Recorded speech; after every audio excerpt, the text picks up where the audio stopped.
Hey there, I'm Margaret. For 42 years, I worked as a critical care nurse. I prided myself on my sharp memory, always remembering patient details, medication dosages, and complex care protocols without missing a beat. But at 67, something changed. I'd walk into a room and forget why I was there. Names of old colleagues vanished from my mind mid-sentence. One morning, I couldn't remember where I'd parked at the grocery store and spent 45 minutes searching in panic. I thought it was just age, the inevitable decline everyone warns you about. This is just what happens, I told myself. But I was wrong. So wonderfully wrong. The moment everything changed was both terrifying and transformative. I was babysitting my 8-year-old granddaughter Lily when she asked me to help with her science homework. The question was simple: what are the main parts of a cell? After 4 decades in healthcare, this should have been automatic. But my mind went completely blank. Lily looked at me with those innocent eyes and said, "Grandma, are you okay?" "You look scared." I was scared. In that moment, I realized I wasn't just forgetting where I put my keys or someone's birthday. This was knowledge I'd used daily throughout my entire career, suddenly inaccessible. That night I cried.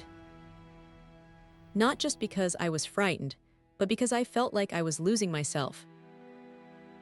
My memories, my knowledge, my experiences, they make me who I am. The thought of them slipping away was unbearable. But here's the thing about nurses: we're trained problem solvers. When faced with a challenge, we research, we analyze, and we create a plan of action. So that's exactly what I did. My first step was consulting with Dr. Reyes, a neurologist I'd worked with before retiring. I was half expecting a diagnosis of early dementia, but what he told me changed everything. "Margaret," he said, "what you're experiencing isn't necessarily age-related decline. Your brain isn't like a cup that's slowly draining. It's more like a muscle that's not being exercised properly." He explained that after retirement, my brain was no longer processing the complex information and making the quick decisions it had for decades. The mental equivalent of going from running marathons to barely taking daily walks. The science behind this is fascinating. Our brains have this amazing quality called neuroplasticity, the ability to form new neural connections throughout life. It doesn't matter if you're 25 or 85, your brain can still grow, adapt, and improve with the right stimulation. This wasn't just doctor speak to make me feel better. Research from places like Stanford and MIT shows that cognitive decline isn't inevitable. In fact, some cognitive functions, like pattern recognition and accumulated knowledge, can actually improve with age. I wasn't broken. My brain wasn't failing me. It just needed the right kind of attention. Doctors. Reyes suggested I meet with a nutritionist who specialized in brain health. That's where I met Sophia, who completely transformed how I thought about food and memory. The standard American diet is basically kryptonite for your brain, Sophia told me bluntly in our first session. Processed foods, excessive sugars, and unhealthy fats don't just affect your waistline, they create inflammation that directly impacts cognitive function. I had always considered myself a healthy eater, but retirement had brought some lazy habits. Too many TV dinners. Too many sweets as little treats. Not enough variety. Sophia introduced me to the Mind Diet, a combination of Mediterranean and DASH diets specifically designed for brain health. It emphasizes leafy greens at least 6 times a week, other vegetables at least once a day, berries at least twice a week, nuts as regular snacks, Olive oil as the primary cooking oil, whole grains daily, fish at least once a week. Beans every other day, poultry at least twice a week, limited red meat. Butter, cheese, pastries, and fried foods. Within 3 weeks of changing my eating habits, I noticed differences. Not just in memory, but in energy levels, mood, and even sleep quality. My afternoon brain fog started to lift. The science here is compelling. Studies show that people who closely follow the MIND diet have a 53% reduced rate of Alzheimer's disease. Even those who follow it moderately show a 35% reduction. I'm not perfect with it. I still enjoy my occasional glass of wine and piece of dark chocolate, but making these changes has been transformative. Now, I was never what you'd call an exercise person. 12-hour shifts on my feet were workout enough, I always thought. But during my research, I kept coming across studies linking physical activity to brain health. One Harvard study particularly caught my attention. It found that regular aerobic exercise appears to increase the size of the hippocampus, the brain area involved in verbal memory and learning. But here's what really surprised me: you don't need intense workouts to see benefits. Even moderate walking 3 times a week can improve brain function. I started small, just 15-minute walks around my neighborhood. Then I joined a senior water aerobics class twice a week. The instructor, Darlene, is 78 and sharper than most 40-year-olds I know. It's not just about moving your body, Darlene told me. It's about getting your heart rate up, which increases blood flow to your brain. More blood means more oxygen and nutrients. What I love about water aerobics is how it combines physical movement with social interaction and mental engagement. You're following instructions, coordinating movements, chatting with classmates, all while supporting your joints in the water. After 3 months of regular exercise, I noticed I was retrieving words faster. Names came more easily. And I stopped having those frustrating, tip-of-the-tongue moments quite so often. The changes weren't instant. Nothing worth having ever is, but they were undeniable. Throughout my nursing career, I'd mastered the art of functioning on broken, insufficient sleep. Night shifts, rotating schedules, on-call emergencies, they all taught me to push through exhaustion. I carried those habits into retirement, often staying up late watching TV or reading, then waking early out of habit. During my research, I discovered something alarming. Chronic sleep deprivation is linked to accelerated cognitive decline and increased risk of dementia. One study even showed that just one night of poor sleep temporarily increases beta amyloid, the protein associated with Alzheimer's disease, in the brain. Sleep isn't just rest. It's when your brain processes information, consolidates memories, and clears out toxins. It's literally brain maintenance time. Working with a sleep specialist, I developed a routine. No screens an hour before bed, bedroom kept cool and dark, regular sleep and wake times, even on weekends. No caffeine afternoon, a relaxing pre-sleep ritual. The first week was tough. My body had forgotten how to sleep properly. But by week 3, what a difference! I was waking naturally before my alarm, feeling refreshed instead of groggy. And my memory improvements accelerated. It was like the nutrition changes and exercise were building the foundation, but good sleep was what really made everything click into place. There's something no one tells you about proper sleep as you age.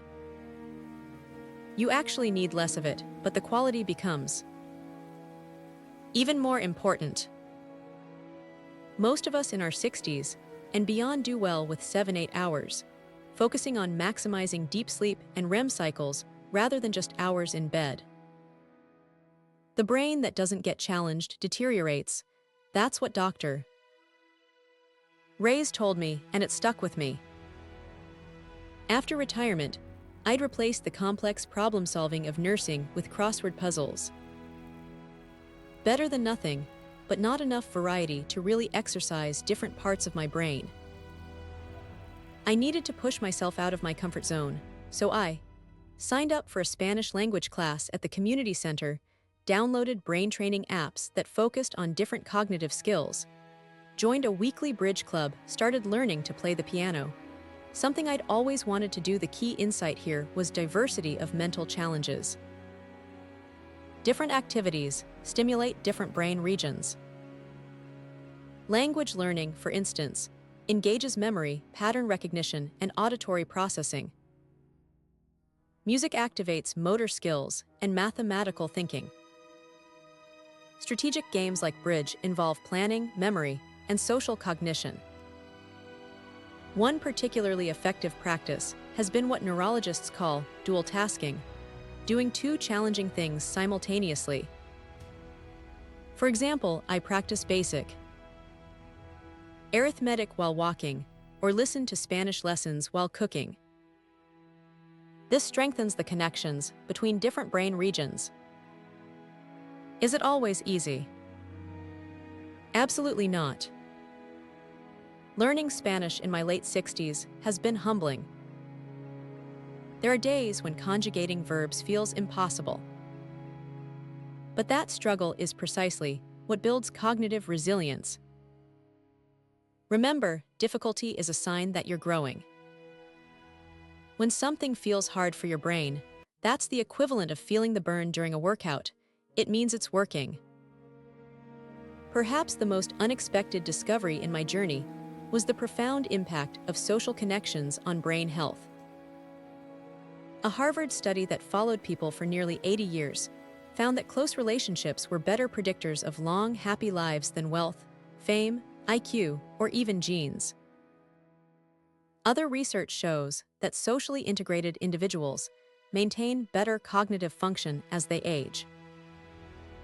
This hit home for me because after retirement, my social circle had shrunk dramatically. No more daily interactions with colleagues, patients, and families. Many of my friends had moved away to be closer to their children. I was spending too many days with just the TV for company. So I made social engagement a priority, volunteered at the hospital's patient advocacy program, joined a book club that meets weekly, reconnected with old nursing school friends through video calls, started hosting monthly potluck dinners for neighbors. What makes social interaction so powerful for brain health? It combines multiple cognitive processes: language, emotional recognition, memory, attention, all while reducing stress hormones that can damage brain cells. And here's something fascinating: meaningful conversations that involve storytelling, debate, or teaching someone something new are especially beneficial. They engage deeper thinking than casual small talk. I've noticed that after an evening of good conversation with friends, my mind feels sharper, my mood is elevated, and I sleep better. It's like a full-spectrum brain workout disguised as fun. Throughout my nursing career, I thought I'd mastered stress management. But retirement brought different stressors: concerns about finances, health worries, and the existential questions that come with this stage of life. What I didn't realize was how deeply stress affects memory and cognitive function. When we're stressed, our bodies produce cortisol. Short-term, this isn't harmful. But chronic stress leads to consistently elevated cortisol levels, which can damage the hippocampus, the very brain region crucial for memory formation. Working with a therapist specializing in older adults, I learned techniques specifically designed to lower stress and its cognitive impacts. Mindfulness meditation focused on present moment awareness, gratitude journaling to shift focus from worries to appreciation, progressive muscle relaxation before bed, spending time in nature, which research shows reduces stress hormones, setting boundaries around news consumption and social media. Of all these approaches, mindfulness meditation has been most transformative. Just 10 minutes each morning helps me observe my thoughts without getting caught in worry spirals. Studies show it actually increases gray matter in brain regions associated with memory, learning, and emotional regulation. I was skeptical at first, it seemed too simple.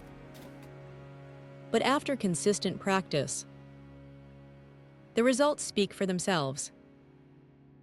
My mind feels clearer. I'm less reactive. And those moments of forgetfulness that used to trigger panic now just register as normal brain hiccups that everyone experiences. About 6 months into my brain health journey, I hit a plateau. The improvement slowed, and I worried I'd reached my limit. That's when I met Eleanor at my water aerobics class.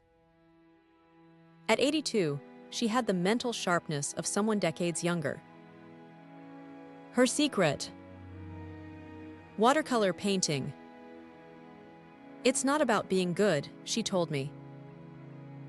It's about the process of creating something new. It lights up parts of your brain nothing else can reach. Intrigued, I began exploring creative pursuits, joined a community choir, took a creative writing workshop at the library, started a small container garden on my patio, tried my hand at Eleanor's suggested watercolors. The neuroscience behind creativity and brain health is compelling. Creative activities engage multiple brain networks simultaneously: visual spatial processing, fine motor skills, emotional expression, problem solving, and more. For me, watercolor painting has been particularly beneficial. It requires presence, patience, and acceptance of imperfection, all mental muscles worth strengthening. But here's what surprised me most: the joy these activities bring has itself been healing. Neuroscientists have found that positive emotions actually facilitate cognitive processing and memory formation. By engaging in activities that bring genuine pleasure, I'm creating a brain environment conducive to health and growth. So what does all this look like in practice? Here's what a typical day looks like for me now. 7:00 a.m. Wake naturally after 7-8 hours of quality sleep. 7:15 a.m. 10-minute mindfulness meditation. 7:30 a.m. Mind diet breakfast. 8:00 a.m. 30-minute walk around the neighborhood, often while listening to a Spanish language podcast. 9:00 a.m. Brain training games on my tablet. 12:00 p.m. Lunch focused on vegetables, whole grains, and healthy proteins. 1:00 p.m. Social activity. 3:00 p.m. Creative time. 4:30 p.m. Light physical activity. 6:00 p.m. Dinner following mind diet principles. 7:00 p.m. Cognitive challenge. 8:30 p.m. Begin winding down. 9:30 p.m. Bedtime reading. 10:00 p.m. Lights out. Is the schedule rigid? Absolutely not. Life happens, and flexibility is important. But having this framework ensures I'm consistently giving my brain what it needs to thrive. The key is balance. Too much cognitive challenge without adequate rest leads to burnout.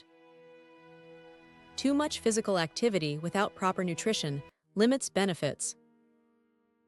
Each element supports the others in a holistic approach to brain health. So here I am, 3 years after that frightening moment with my granddaughter Lily. At 70, my memory isn't just better than it was at 67. It's better in many ways than it was in my early 60s. Last week, Lily, now 11, asked me for help with her science homework again. This time, not only could I explain cell structure, but I could connect it to her other interests in ways that made her eyes light up with understanding.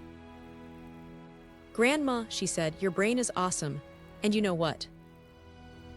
She's right. Not because I'm special, but because I've learned that our brains, at any age, are remarkably responsive to how we treat them. The journey hasn't been perfect. I've had setbacks. Days when words still elude me. Moments of frustration when learning something new feels impossible. But the overall trajectory has been one of improvement, not decline. If there's one message I want to leave you with, it's this: what we've been told about inevitable cognitive decline isn't the whole story.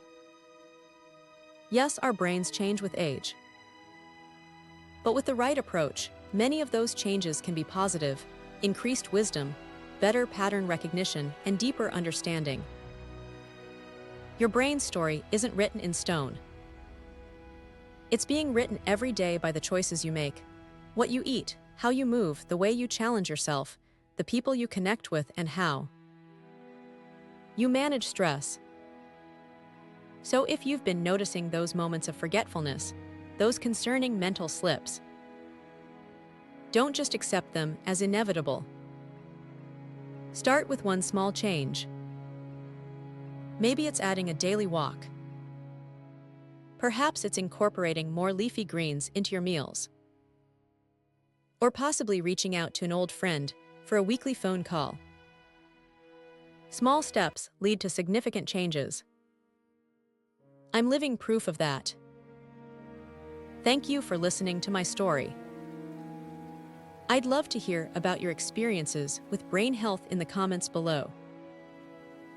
And if you found this helpful, please consider subscribing to Brain Games Plus for more evidence-based strategies for keeping your mind sharp at any age. Remember, your brain is listening to how you talk about it. So instead of saying, "I'm just getting old," try, "I'm giving my brain what it needs to thrive today." That simple shift in perspective might be the first step in your own brain health revolution. Until next time, this is Margaret, wishing you a healthy brain and a joy-filled life.